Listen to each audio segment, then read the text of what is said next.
Assalamualaikum dan salam sejahtera. Kembali bersiaran untuk kalender jenayah edisi 16 Disember 2016. Niatnya mahu meleraikan pertengkaran, namun tindakannya itu membawa padah apabila seorang remaja maut, manakala 3 lagi parah akibat ditetak parang dalam kejadian di luar pusat hiburan di Kota Kinabalu, Sabah. Dalam kejadian itu, mangsa ditemui mati dengan keadaan berlumuran darah selepas terkena 3 tetakan di dahi dan leher. Manakala 3 lagi termasuk abang mangsa parah akibat dipukul suspek. Bagaimanapun, polis sudah menahan 2 lelaki berusia 26 dan 24 tahun yang disyaki suspek utama dalam kejadian itu. Polis sudah menemui 2 pedang samurai yang dipercayai senjata digunakan suspek. Turut ditahan 4 lagi individu bagi membantu siasatan. Dan dalam perkembangan lain, mahkamah menjatuhkan hukuman penjara 54 tahun dan 21 sebatan terhadap seorang lelaki selepas mengaku bersalah merogol anaknya. Tertuduh yang juga penganggur didakwa atas 3 tuduhan melakukan sumbang mahram. Paparan itu membuka tirai kalender jenayah untuk minggu ini. Saksikan.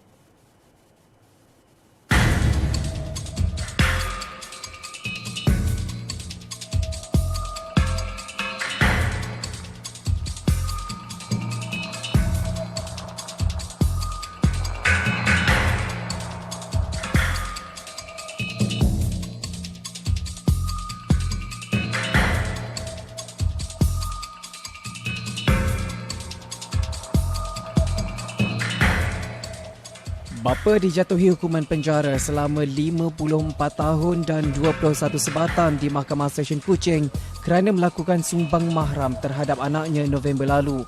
Hakim Dayang Elin Narisa Abang Ahmad menetapkan hukuman itu selepas tertuduh yang berusia 40 tahun mengaku bersalah atas 3 pertuduhan melakukan sumbang mahram. Tertuduh didakwa melakukan kesalahan sumbang mahram terhadap anaknya yang berusia 17 tahun di rumahnya pada 12, 20 dan 21 November lalu. Tertuduh yang juga penganggur didakwa mengikut Seksyen 376B Kanun Keseksaan. Hakim menetapkan hukuman penjara 18 tahun dan 7 sebatan bagi setiap pertuduhan dengan mengarahkan hukuman dijalankan berasingan bermula Khamis. Pendakwaan dijalankan Timbalan Pendakwa Raya Haresh Prakash Somiah manakala tertuduh tidak diwakili peguam.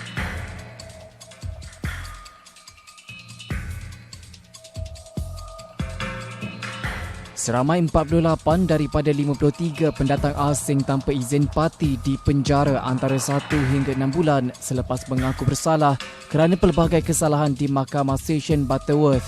Semua mereka mengaku bersalah terhadap 3 tuduhan mengikut Seksyen 6/3 dan Seksyen 15/4 Akta Imigresen serta Peraturan 39/B Peraturan Imigresen 1963. Mengikut kertas pertuduhan, 53 warga asing termasuk 11 wanita dari Myanmar, Bangladesh, Vietnam, Kemboja, Nepal dan Indonesia itu didapati bersalah kerana tidak memiliki dokumen perjalanan, pasport tamat tempoh serta melanggar syarat dokumen dalam operasi dijalankan Jabatan Imigresen Negeri di seberang perai pada 1 hingga 30 November lalu. Mahkamah kemudian menjatuhkan hukuman penjara antara 1 hingga 6 bulan terhadap semua tertuduh yang mengaku bersalah.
Pasangan kekasih mengaku tidak bersalah atas pertuduhan memiliki sepucuk pistol dan 45 butir peluru 2 minggu lalu.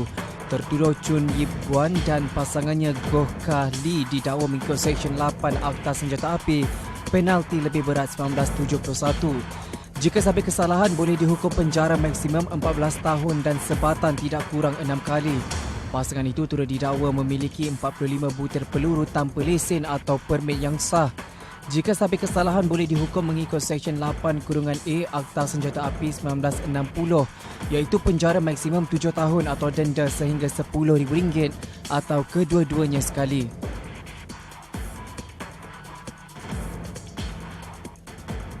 Empat individu yang ditahan kerana menyeludup pistol bersama 30 peluru hidup di kilometer 9.7 Lebuh Raya Utara Selatan arah selatan direman hingga Ahad. Ketua Polis Kedah Dato' Asri Yusof berkata suspek terdiri daripada 2 lelaki dan 2 wanita berusia 26 hingga 41 tahun itu ditahan selepas polis menemui pistol dalam Pro 2 Myvi.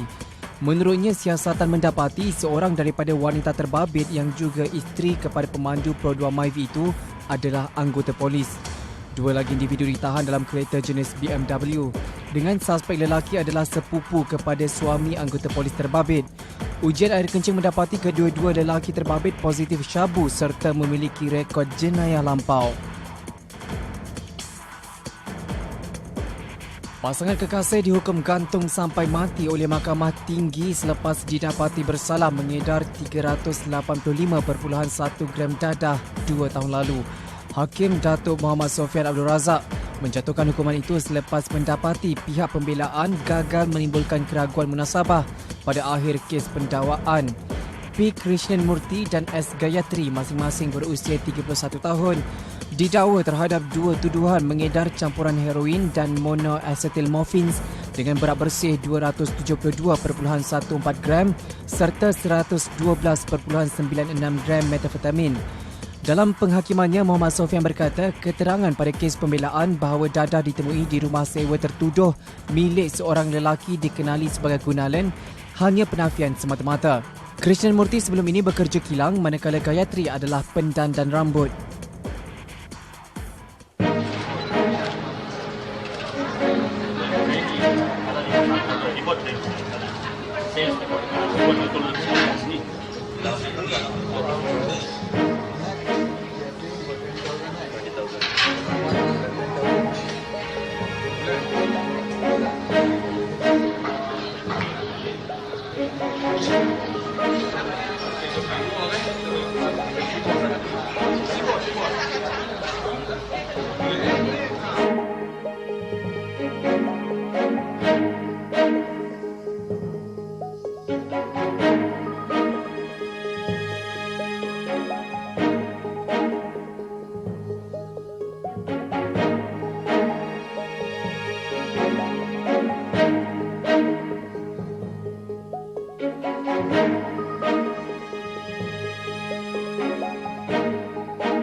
Seorang bekas kaki tangan Universiti Teknologi Mara UiTM Cawangan Pulau Pinang mengaku tidak bersalah di Mahkamah Seksyen Butterworth atas dakwaan membuat tuntutan palsu sebanyak RM2,500 pada Mei lalu. Tertuduh Arif Hashim membuat pengakuan itu selepas pertuduhan dibacakan sebanyak 3 kali di hadapan Hakim Sitarun Nisa Abdul Aziz. Mengikut kertas pertuduhan, Arif yang berkhidmat sebagai Ketua Unit Sukan UiTM Pulau Pinang pada waktu itu didakwa memperdayakan pembantu tadbir kewangan kanan UiTM Pulau Pinang. Dia didakwa membuat pernyataan palsu berhubung kerja membuka dan memasang peralatan gimnasium perdana ke bangunan Zamrud oleh syarikat terusan abadi dengan jumlah RM2,500 di pejabat unit sukan UiTM Pulau Pinang Mei lalu. Dia didakwa mengikut Seksyen 18 Akta Suruhanjaya Pencegahan Rasuah Malaysia SPRM 2009 dan boleh dihukum di bawah Seksyen 24 Akta sama. Pengasas Vida Beauty Datuk Seri Hasmiza Othman dijatuhi hukuman denda RM80,000 selepas menukar pengakuan kepada bersalah atas 16 tuduhan gagal kemuka penyata cukai barang dan perkhidmatan GST bagi tempoh 1 April 2015 hingga 31 Julai lalu. Bagaimanapun, Hasmiza atau lebih dikenali sebagai Datuk Seri Vida kekal dengan pengakuan tidak bersalah bagi 16 lagi pertuduhan gagal membayar cukai berkenaan dan minta untuk dibicarakan. Keputusan itu dijatuhkan Hakim Murtazadi Amran selepas peguam tertuduh Syed Ahmad Syed Abbas memberitahu mahkamah bahawa anak guamnya mahu membuat pengakuan bersalah. Hasmiza sebelum ini didakwa pada 13 Oktober lalu atas 16 pertuduhan gagal mengemukakan penyata GST dari tempoh 1 April 2015 hingga 31 Julai lalu mengikut Seksyen 41-6 Akta GST 2014 berjumlah RM4.2 juta.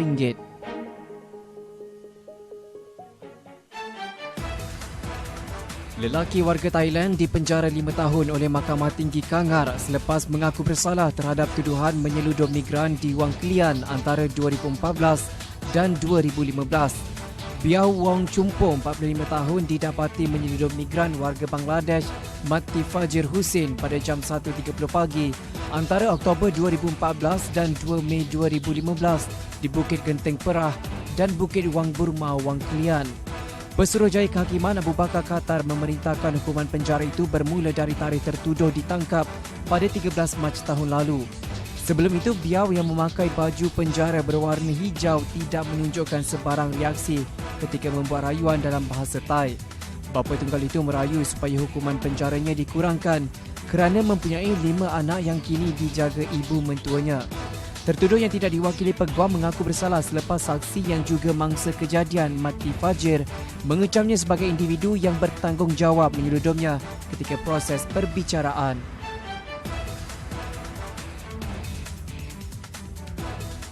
Tindakan seorang ibu tunggal berusia 53 tahun menulis perkataan kurang sopan babi pada saman trafik diterimanya membawa padah apabila didenda RM100 oleh Mahkamah Majistret Johor Bahru.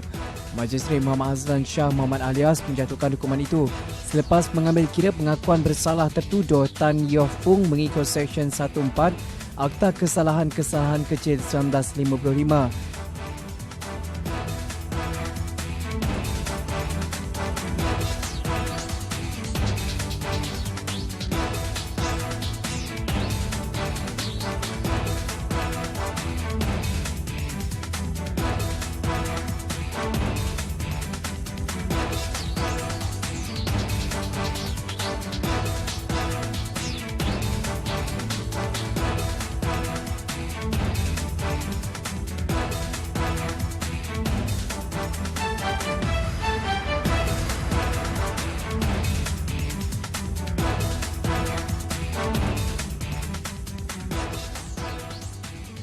Seorang jurujual produk kosmetik ditahan polis selepas membawa syabu seberat 2.02 kg bernilai RM260,000 di Wisma Merdeka Kota Kinabalu, Sabah, Rabu lalu.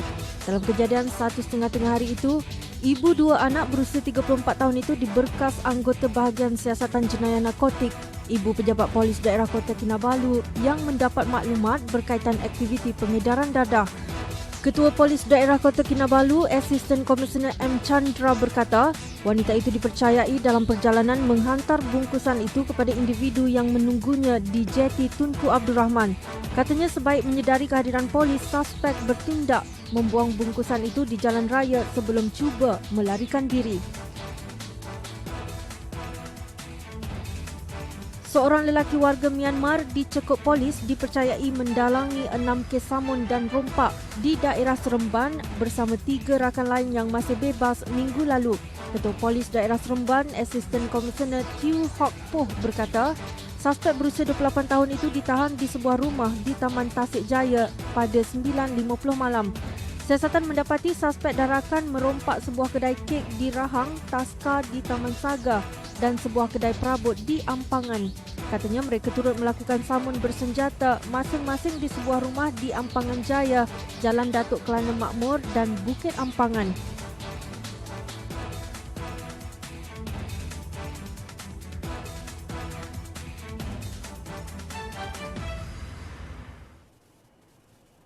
Baiklah, jenayah berlaku di sekeliling kita. Sehubungan itu, tingkatkan keselamatan diri bagi mengelak berlaku sebarang kejadian tidak diingini. Semoga paparan itu tadi menjadi panduan dan pengajaran berguna untuk kita bersama. Jangan lupa untuk terus layari laman web harian Metro di hmetro.com.my untuk mendapatkan paparan berita menarik yang kami sediakan sepanjang minggu ini. Juga berita video di laman YouTube Metro TV dan platform laman sosial termasuk Facebook, Twitter, Instagram, termasuk aplikasi HM Mobile dan HM News Channel. Untuk itu, sekian dulu. Selamat berhujung minggu. Kita jumpa lagi minggu hadapan. Assalamualaikum dan salam sejahtera.